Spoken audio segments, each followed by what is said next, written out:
जो एग्जामिनर आपके underline words देखता हुआ चला जाएगा, he'll know कि इसने ethical answer लिखा है, he has addressed the answer, he'll fetch you marks, and he's like, you have to make his life easier ना. He's checking so many copies every day. Your copy feels like breeze, he'll reward you and move ahead. This is what the section A का part. How to jump your score from 400 to like later 400, 450s, 460s and even 470s. Very minor tweaks are required in your preparation कि आप उनको tweaks करें. Somehow you tweak कि if I'm writing points, how do I substantiate them and everything, so that at the end मेरे जो marks हैं वो they are jumping from 400 to 450. Is it confidence that sets rankers apart? Yes. And where does that confidence come from? That confidence comes from ample amount of practice. When we have theme-based notes prepared, when we practice a lot of mock tests. This is what the smart work is. Often what we confuse hard work is that we often give a lot of time of doing things that are not even necessary for the exam. We are writing ample number of answers that are not even related to the examination. Say for example, I'm writing an answer on the medieval Indian history, which is not even in the syllabus of the UPSC mains as such. So then even if I write 200 answers on it, I'm doing a lot of hard work, but that is not actually smart work. So we need to identify the micro themes in it.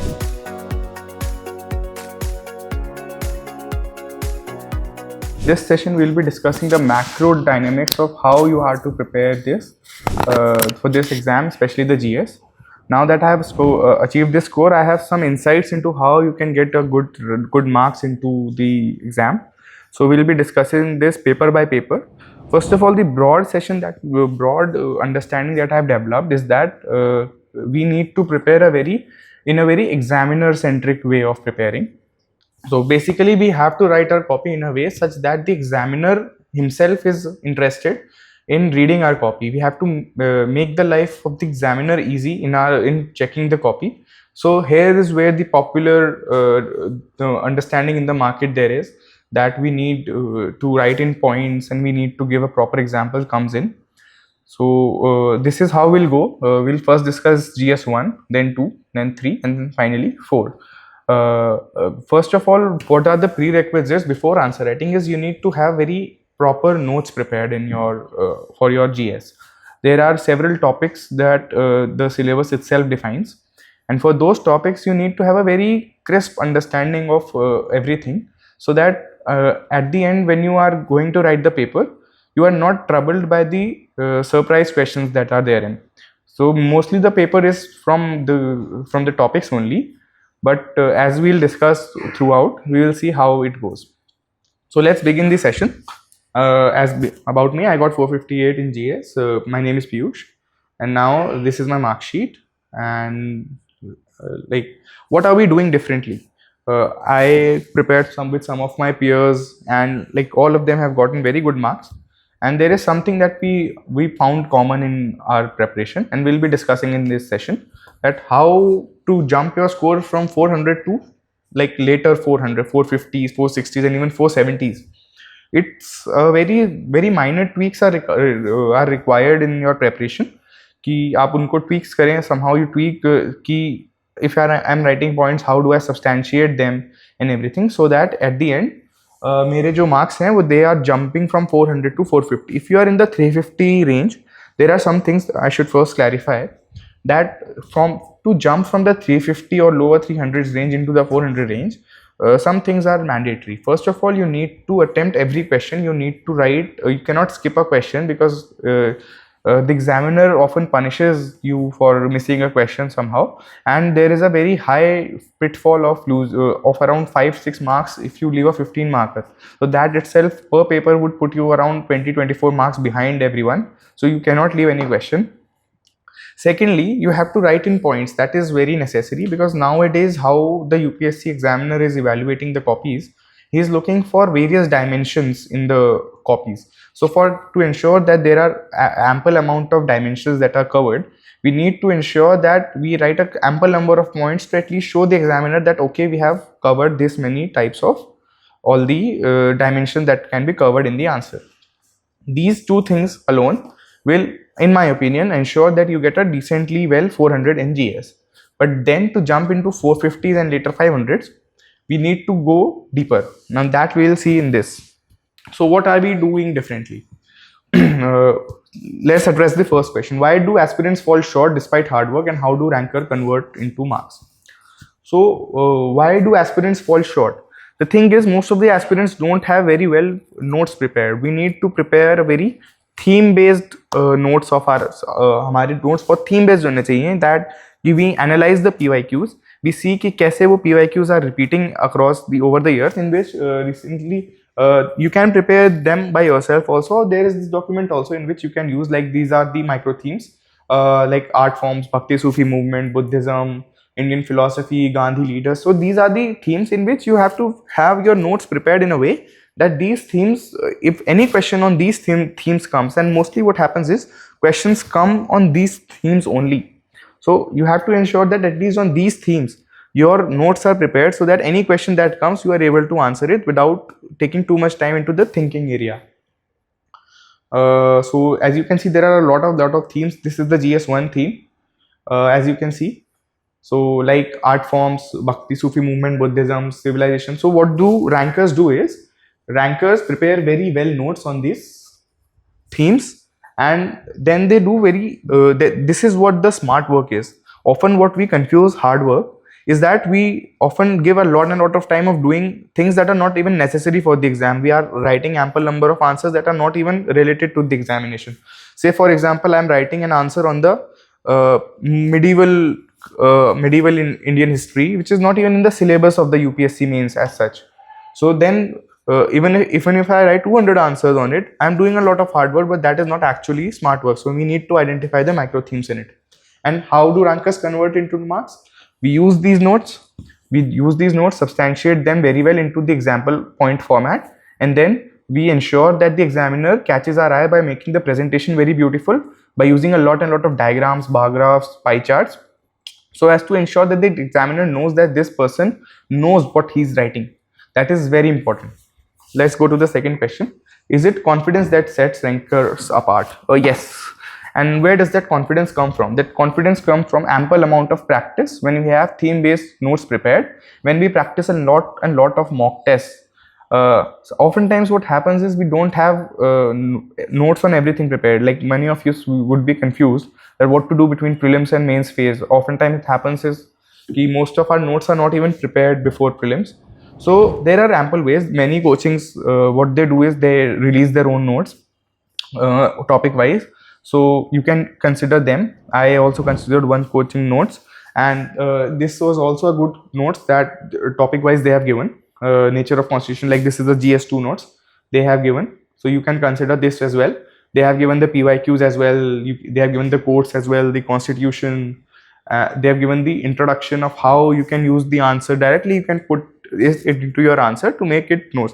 This is if you don't have very good notes prepared, or if you have good notes and you want to accentuate your notes into better notes, you can very well use these kind of notes in your answer, so that you are set apart from what most of these aspirants are doing. What most aspirants are doing, they are writing very generic answers which don't fetch marks. You have to write something unique that the examiner sees, okay, this person has written something unique, and now I have to reward him for that. And for that you need to develop a certain kind of a thinking process, and that thinking process comes from these kinds of notes that you yourself prepare, you get from a coaching institute or something, that your mind starts working in that format. That okay, if arguments in favor are asked, so I can generate 8 points where other people are struggling to generate even 4. So that kind of a mental capacity boost comes from these kinds of notes that we need to ensure. Coming back, so that is so yes, the confidence is what sets rankers apart, but then the confidence itself comes from the practice that we do. Thirdly, what creates ranks? Deeper knowledge or superior strategy execution? I'll say all three. What is deeper knowledge? As I said, you need to have very deep notes prepared. So the kind of notes that I just showed you, that ensure that you are going a bit deeper into what is being asked. So I'm not just reading what the case for Nanda Bharati judgment was. I'm analyzing it, how it evolved into later cases, Minerva Mills and all, into the 1996 Bombay judgment and all. So I need to very holistically understand the development, and that needs a very deep knowledge. For that you need to read, and that reading often comes before the prelims phase. And because in the prelims and mains ke beech ka phase, you don't have that much of a time. So at that much of a time, I would advise you to rely more on the notes, because what I believe is you have to practice a lot, because as I said, the superior strategy and the execution part is much more important often than deeper knowledge, because the examiner often is avoiding reading your copy a lot. He's giving marks based more on the how the copy feels to him, I believe. So the thing is that maybe you can get 4 if you have a very good deep knowledge. Out of a 10 marker, you may even get 4.5. If you have okay knowledge, you may get 4, but if you have a deeper knowledge, you may even score 5, 5.5. But ensure that you at least get a 4, so you are at least at the 400, 410 level. Apart from that, that is obviously deeper knowledge. But then more than that, it is very important to have a strategy and execution. Now, what is meant by execution? Execution means how you attempt the paper. Like for some people, what happens is, always every year in mains, there are some questions in which you are stumped by the level of questions that are asked that are completely out of syllabus. So you have to be ready for that. You already know that something unimaginable is going to happen. You know, in the prelims itself, there are several questions in which you don't know what is happening, what is not. So in that case, you have to be ready, and for that you have to practice a lot of questions that are not in the syllabus, so that on the D day, on the examination day, you are very ready with the execution part.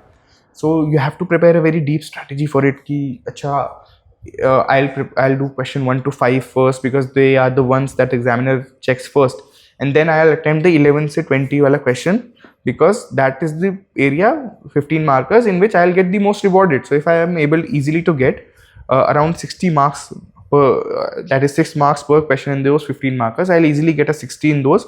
So that is a major chunk of the marks that I get. So that is where the execution part comes, how I will attempt the paper, how I will make notes, how I'll use my crisp notes to make examples out of it, so that examiner knows that I'm a very knowledgeable person.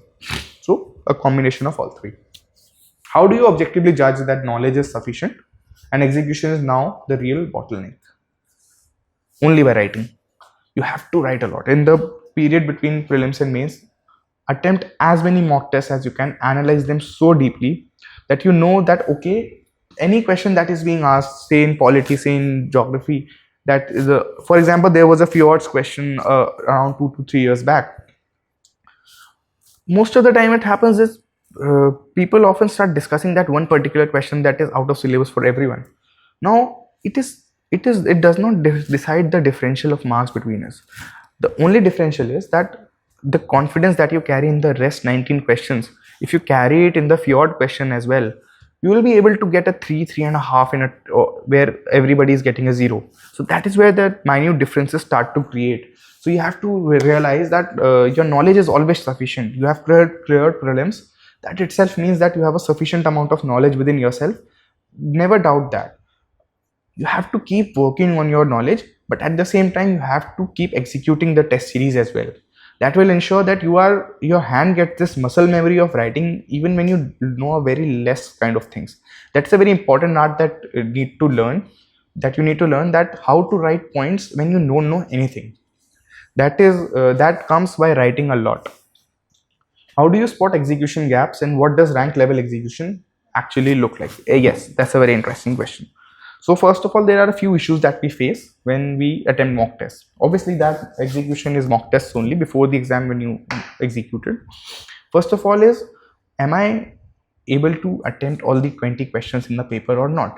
The first biggest hurdle that I've seen aspirants face is this only, that most of the aspirants are not even able to complete the paper. As I said at the beginning of the session, that is a cardinal sin. You cannot do that, especially nowadays when the competition is so high. You have to complete.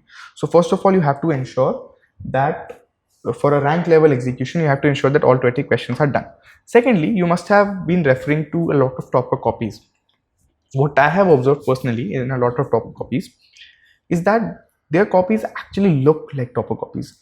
More if you are going through a lot of topper copies, there is a certain level of presentation that you are already expecting the topper to do, like a very good handwriting, very legible points, answer in a very definitive headings, a certain number of points in every subhead, diagrams, bar charts, pie charts, everything.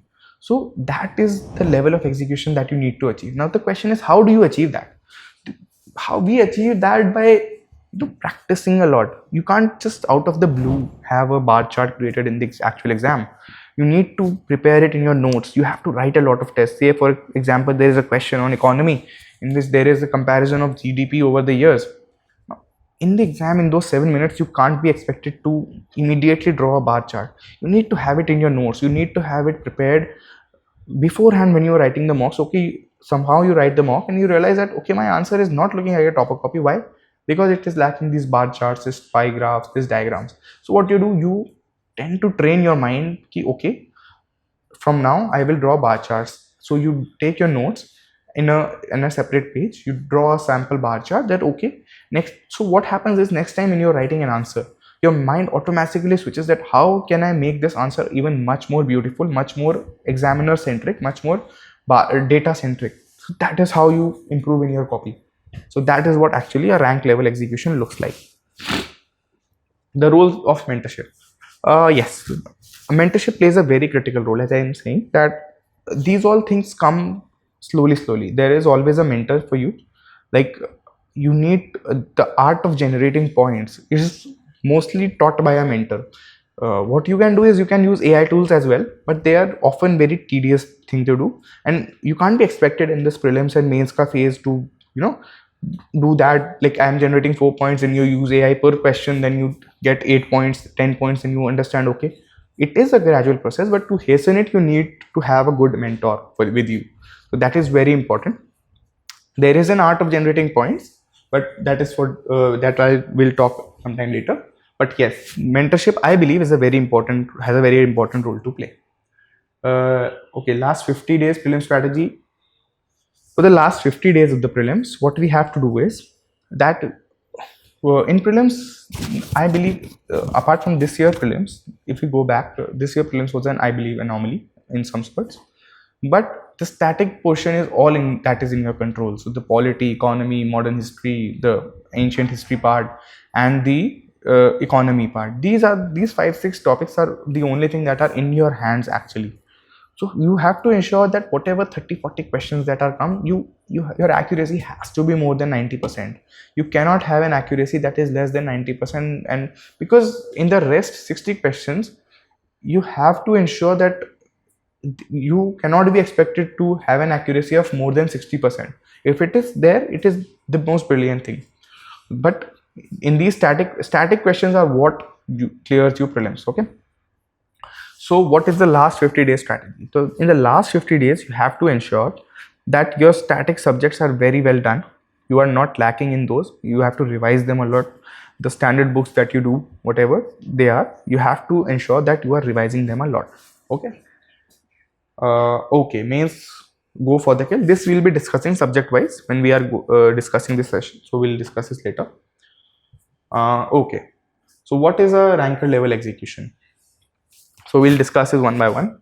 So what is the focus? Aspirants often focus on completing the syllabus, as I said earlier. But what we do is we are doing micro theme based preparation and maximizing marks in the actual paper. As I said, referred to earlier, you need to identify what kind of themes are being repeated in the paper. So where there is already given, but what you have to do is that you have to identify कि okay, ये वाला question ज़्यादा पूछा जा रहा है, ये dynasty, जैसे art and culture में 1 year there is a dynasty based question, then there is an architecture based question. So you have to spend time with PYQs with yourself to understand that you are not shooting in the dark. You are actually targeting for the very thing that you are aspiring to be, and that is what the micro theme based prep is, that you know what you're doing. And in the actual paper, the maximizing marks part is that you use what you know very structurally, very strategically, that you know ki, okay, if there is any question that I know very little of, say if there's a 15 marker asked on any question that is unbeknownst to anyone, then how do you handle it? So that is where the execution part comes in, that you have to stand your ground there. You have to make points, you have to make subjects, you have to come out of it having written those 3 pages. Where other people are writing 0 pages, you have to ensure that you at least get a 4 marks, and that is very easy to get. That is easy. How? Because you write generic points, because you don't know anything about it, so you have to think how the question could have been framed. Say there's a fjords question that I was earlier discussing, so you know that the question is around 6th question in the paper. So when I have analyzed the PYQs, I know that 6th question is usually a geography question. So I know, okay, this is a geography question. So what can be fjords? Like it can be a erosional or a depositional landform. So according to that, you have to make an intro. Then there was a then the question, what the question demands, you have to mold your points accordingly, so that you are able to make at least 3 subheads, and in these 3 subheads you are able to write 7-8 points per subhead, so that your answer comes out to look as a very holistic answer in itself, rather than leaving those 3 pages blank. The examiner always rewards effort, and this is how your marks keep on maximizing. This I am talking of the questions that you don't know. The questions you know, you have to maximize them by adding relevant examples from your static knowledge. Like in GS1, we use a lot of prelims knowledge in the paper. Like you have read certain kind of dynasties, you have read say there's a question on limestone, so you have read how the types of landforms are there, something like that. So you have to ensure that what you know, you are hitting it out of the park, and you're not being stumped by a bouncer. You have to duck when there's a bouncer. Okay, you have to survive that ball. Now you accumulate more knowledge, the most of the aspirants that do, and refine execution of existing knowledge, and deep dive on the probable micro themes. This is what I was talking about earlier, that you have to refine how you attempt the paper, and that comes by writing a lot of mock tests that you do. I myself wrote a lot of mock tests. So you have to ensure that your copy is very presentable.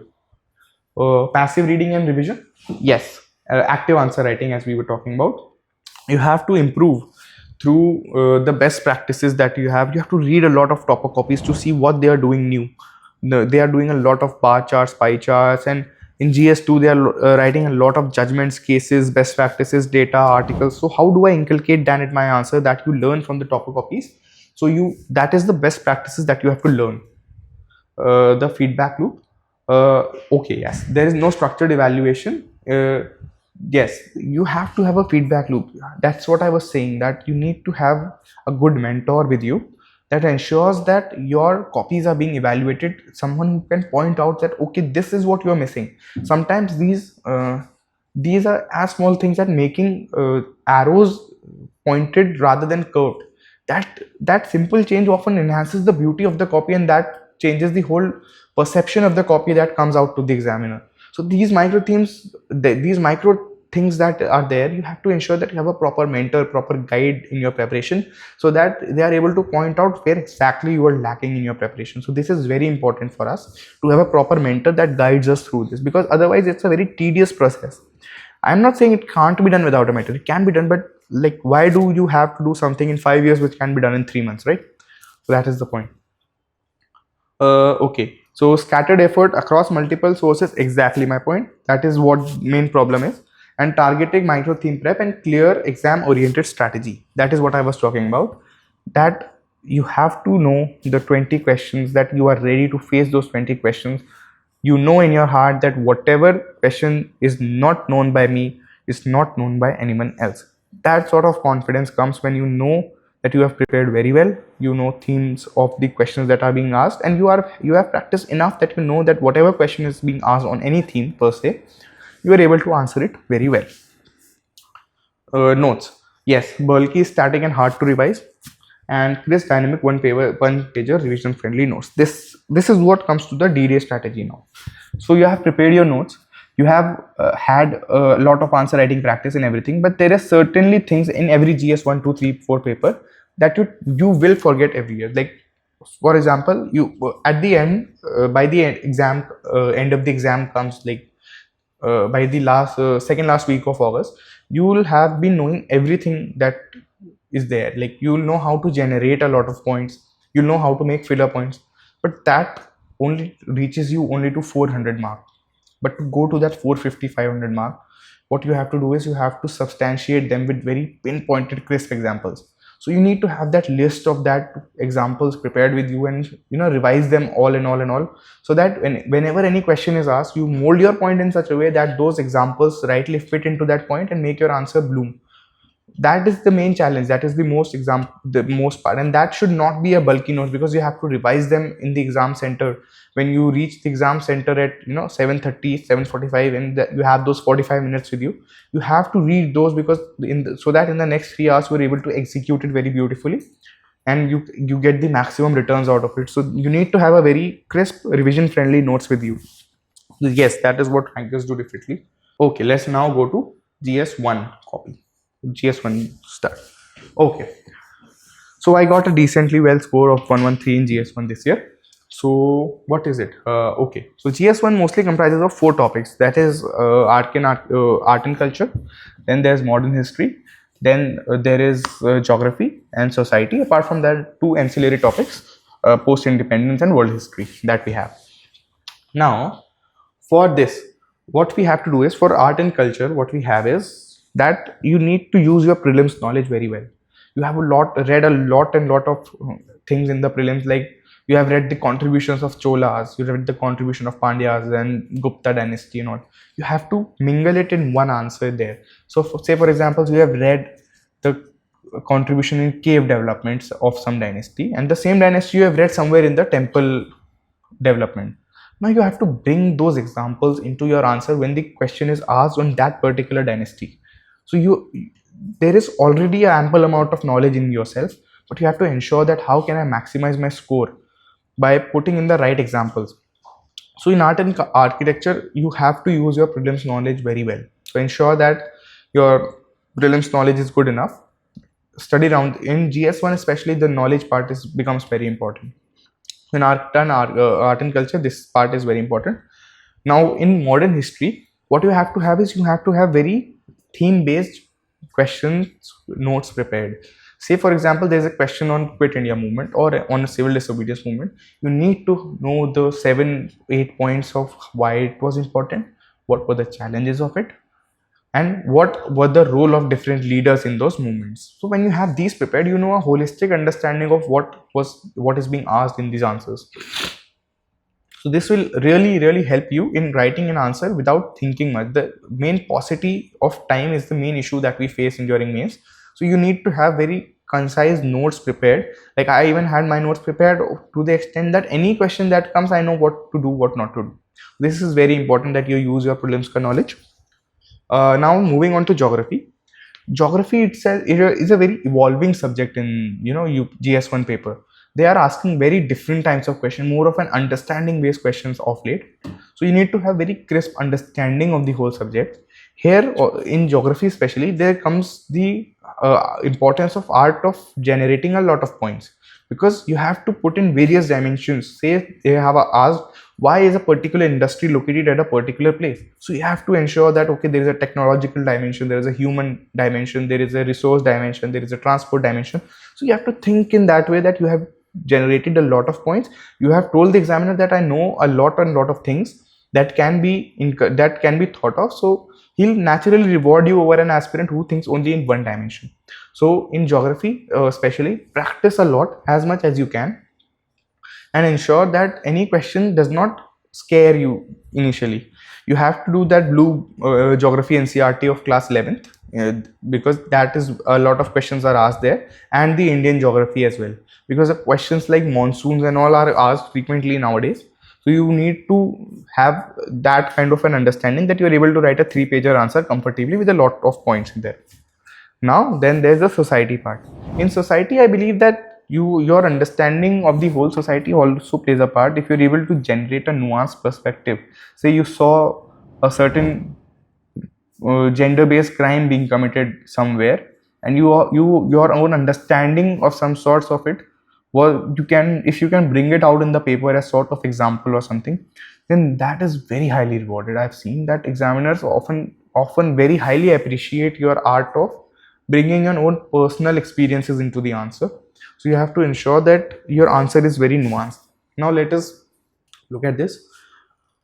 Oh yeah, 2 ancillary topics. The post-independence. For post-independence, you can use any material of any coaching, or because it's a very expansive topic, and you need often there are only one or 2 odd questions that are asked on it, and oftentimes UPSC tends to skip it also.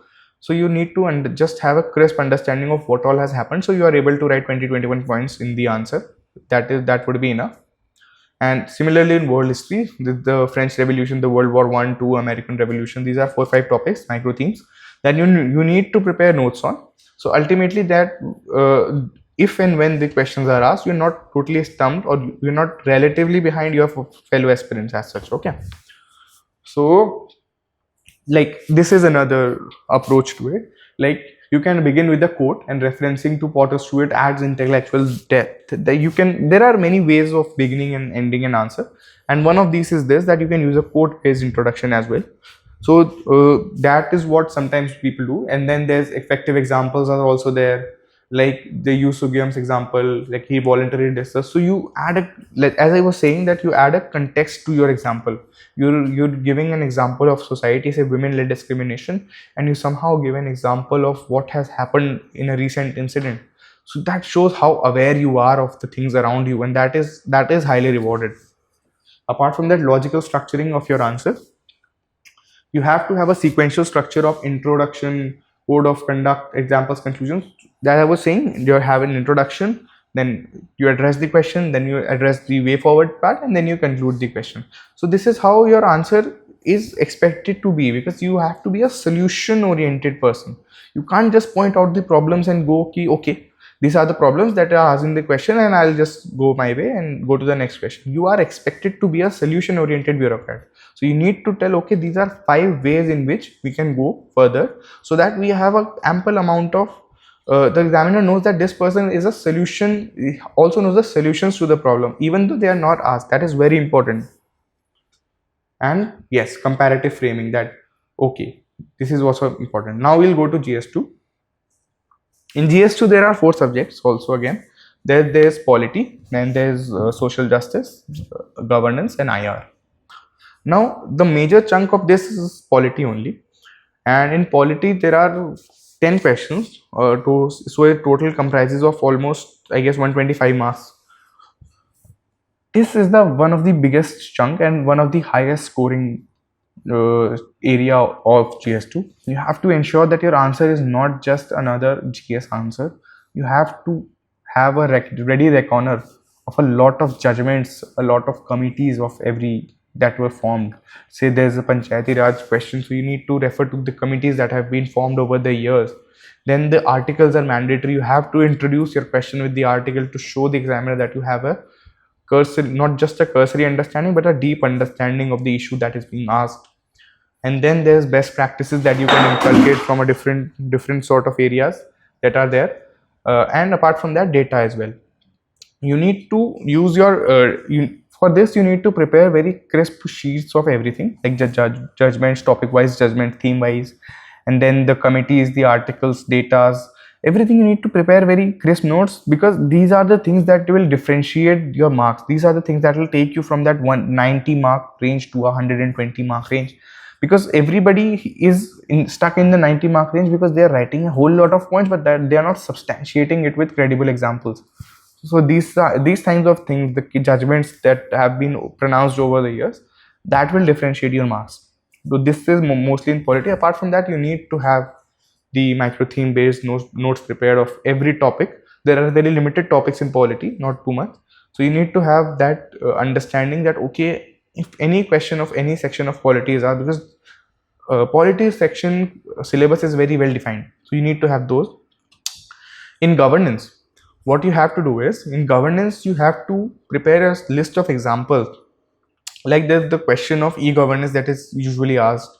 So in RTI, Charter Act and all, so the in governance there is 2-pronged approach. Firstly, in the Charter Act and the RTI type questions, you need to prepare a model answers, because these are very static questions in itself, and these are asked of every alternate year, so you cannot stump into these and go into thinking mode during the examination. It should be very mechanical in your way, that okay, this question is asked, I'll just reproduce it from my notes or previous understanding. But in the questions like e-governance and how they are being molded nowadays, you need to prepare a lot of examples and initiatives that the government has taken. So again, you need to have a sheet of different sort of arenas in which the government is giving out, e-governance in itself, like the Umang app, like the MyGov, etc. So this will help you write add a specificity to your answer, to your points, where they tend to be very generic. So the examiner knows that, okay, this person knows what he's trying to say. This is very important. So data sheet and the best practices now. So there are a lot of e-governance initiatives that have been taken over the years in Europe, in France and all, in US as well. So you can bring out those examples, that emulating those examples shall help India to accentuate its e-governance goals. So that kind of an understanding that you have, okay, you have such a broad understanding that you are bringing out even the foreign examples to emulate in India, that will really help you gain higher marks in governance. Moving on to social justice. In social justice, there are major four themes: poverty, hunger, health, and education. Now you have to prepare these very concise notes on the themes that are being asked in these four topics, and you have to ensure that these four themes, you have also have a sheet of schemes that are of the government prepared. Apart from that, data like the poverty data, the hunger data over the years, over different organizations, how India ranks among different countries, and all these kind of data you have to have in ready reckoner, so that in the exam, whenever a question of poverty or hunger is asked, somehow or other you bring in these data into your answers to ensure that, okay, I also know this. This will give the examiner a understanding that, okay, this guy is very well versed with numbers and figures, and he will surely reward you for this. And last is IR. In IR, there are there are 4 5 different heads under which questions is asked. The syllabus itself has very well defined the IR syllabus. Like the IR mein, ek to you have the India and its neighborhood, then you have different global political organizations, then you have the Indian relations with foreign countries like US, UK, France, Russia, and all, and then you have organizations of the UN, etc., that are standalone organizations that are asked as their features and their impacts and all. So in IR, you have to at least have a broader understanding of how India's relations are with different countries. That will really help you in developing a holistic understanding. And secondly, for every country, in every major country that is there, you need to have certain list of 15 to 20 things that are unique to India and that country, so that when you prepare a generic point bank with yourself, okay, every country that I ask, I will write this point bank, but I will substantiate that with what the uniqueness of that relationship with India is. So that is what will fetch you marks. Apart from that, in IR answers, you have to draw diagrams of maps, so that you can pictorially show, and it beautifies your copy as well. So the presentation part that I was earlier focusing on, that is also very important. Now let us so this is okay, we'll look at the copies after this. I have brought my copies also, so we can later on look at the copies and we can identify how I have done it. Okay, or we can just do it now only, right? So this is my GS2 copy. So as you can see, the scope and significance of the Supreme Court jurisdiction under Article 143. So Article 143, I started with the article itself. So this is how point 1, point 2. So I have told how the advice is binding. And the president's other advice is not binding. So I have earlier initially told the examiner that I know this. Now scope of the, I have put in a proper heading, that scope of the advisory jurisdiction, that is. Then point 1, so to example in which NJAC formation. Then point 2, you have the UCC validity. Point 3, so this kind of examples that you substantiate your points with, these are the things that give you an edge. Then I have underlined the data where I have written, and like I have written points and all. So this is how you do it. Everywhere I have started with an article. That shows that I have a holistic understanding of what the question is asked from. Proper topic mentioning, you can know where the subhead is, where the points is. So this is what is a proper copy looks like. Challenges. You can also see the copy looks a bit neat. It's very neat. There's no problem in identifying where the point is written, where is anything written. You see everywhere, it looks like a proper copy if you're able to understand. No? See, Olga Tellis case, right to livelihood, MG Narega, Article 39, 106th Amendment. You can see I have sprinkled my answer with a lot of amendments, data, best practices, judgments. So this is what is required. Proper heading, the secular Shirur Mutt case, doctrine of essentiality, article this. So that is what I was talking about. If you have a ready reckoner sheet with yourself, this task becomes very, very easy for you. Okay. Now let's move on to GS3. So in GS3, there are majorly 6 subjects: in economy, environment, agriculture, and then there's science and tech, disaster management, and internal security. Now in GS3, the game is evolving now. So you have to, it's not just the game of writing points. You have to be very specific in what you write. You have to show that I really know what I'm writing. Often what the thing is, it's relatively easier to generate a lot of points in GS3. But where the trouble comes in is that substantiating those points is often becomes difficult. So herein, often the knowledge aspect becomes important, like the notes, this kind of notes that we have. So you need to have understanding of these kind of notes, so that whenever a question that comes, you are able to at least substantiate it with something credible that makes it easier for the examiner also to give you marks. You can't just write vague generic points in every 20 questions and expect to score higher. You have to write very specific, and for that you have to have a good understanding of the answer sheet. Huh? So in economy, like also now in GS3, there are two main in fact static subjects that are completely in your hand. First is agriculture and second is internal security. Now your GS3 score, a lot of it depends on how you handle agriculture and internal security. Because in agriculture, your notes, there are approximately 13 to 14 subtopics, micro themes that are there, on which if you have prepared a decently well content, that is the schemes that are there, data, and the kind of progress that we have made so far, then your task becomes very easier. And if you have somehow written model answers on those 13 themes that are there, micro themes that are there, then you can handle pretty much every question and score very, very high marks. So you need to ensure that in agriculture, since agriculture में questions बाहर से कहीं से नहीं आते हैं, agriculture में वही क्वेश्चंस जो PYQ में आते हैं somehow repeat, वही processing industries, why MSP and all that ना, वही चीजें रिपीट होती है. तो you have to write enough, like even if you write 20-25 model answers ना, you are done with agriculture. Like there is no way you are getting less marks in agriculture. And similar for internal security, because there is not much changing in these two aspects. Only certain schemes that come or certain data changes that happen over the years. These two are the most static of GS3. So in internal security and agriculture, you need to prepare 20-25 model answers per subject, and I believe you are pretty much done with those two subjects. Now the game comes in the economy, environment, and the disaster management, science and tech part. Now herein you have to read, you have to go through one magazine that you can substantiate it with newspaper as well. Otherwise you can use these magazines that come, the content magazines that I just showed you.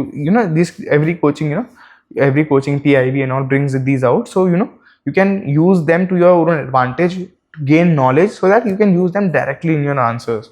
So this becomes very important. So I'll show you in GS3 my answer as well. Like this is the census answer. We'll go ahead now.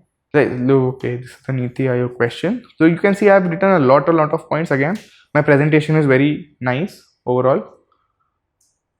Let's see, like India's dependence on imports. So I've given a largest importer, largest producer, largest consumer intro, and I've drawn a map. I've shown where the pulse producing states are. So I've depicted it with the map. I've given a good data.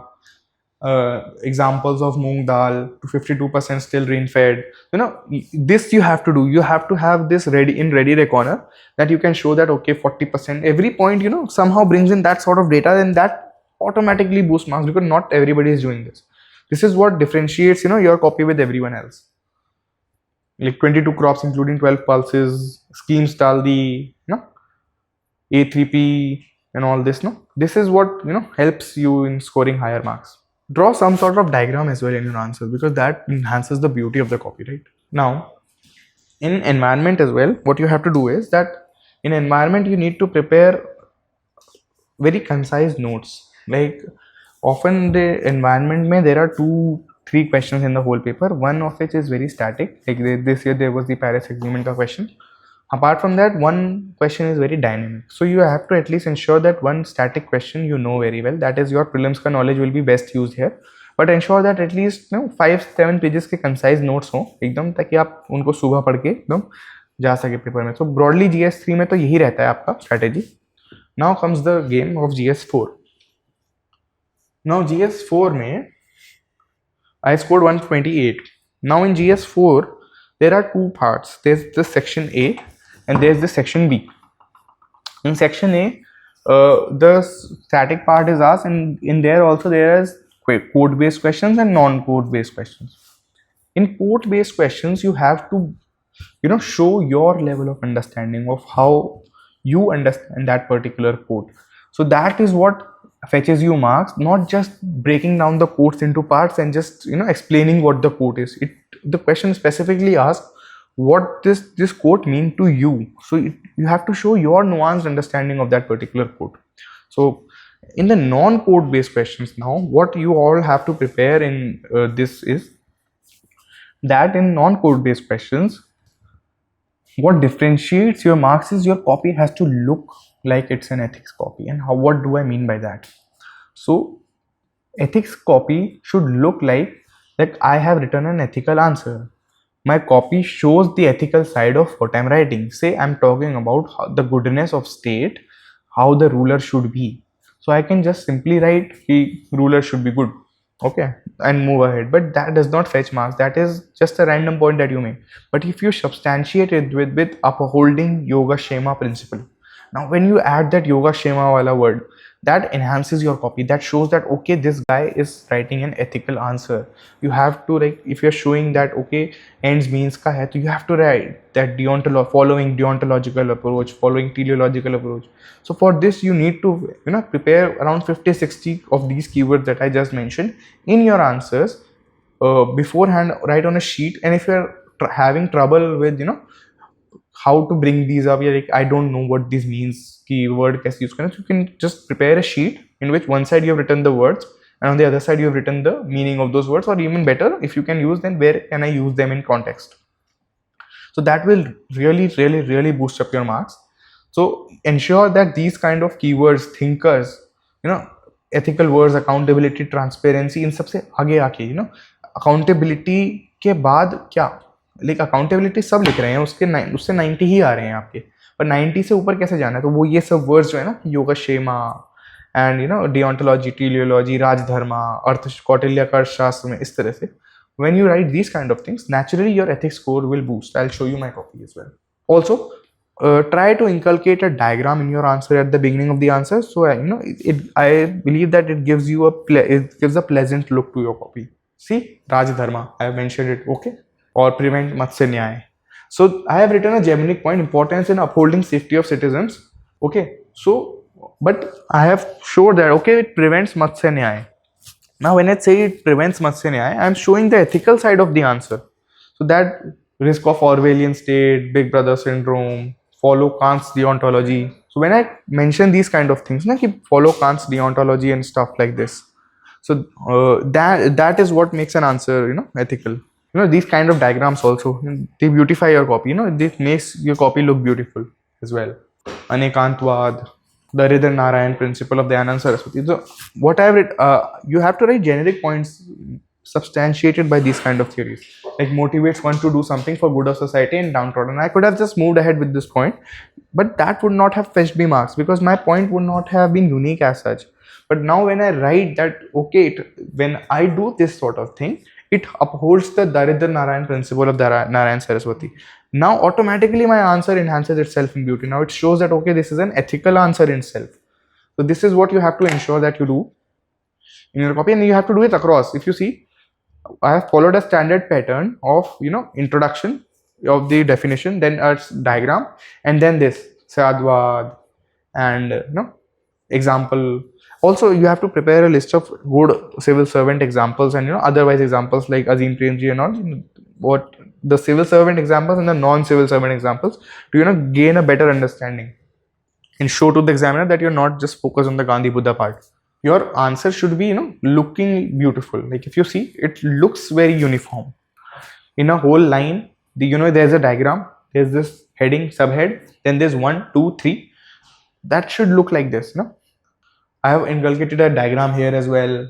Commerce without morality. So 7 sins I have brought in somehow. It is not necessary to put example in every point. You can put examples in some points. Like I put in most of them, but it's not important. Like if you are able to, like if you're writing 8 points, even if you put in 4, it's enough.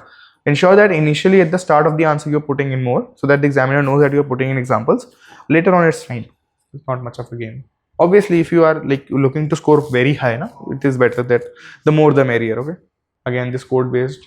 वही आप देखें diagrams, examples, points, subheads. This is what fetches you marks. No, जो examiner आपके underline words देखता हुआ चला जाएगा, he will know कि इसने एथिकल आंसर लिखा है, he has addressed the answer, he will fetch you marks. And like you have to make his life easier ना.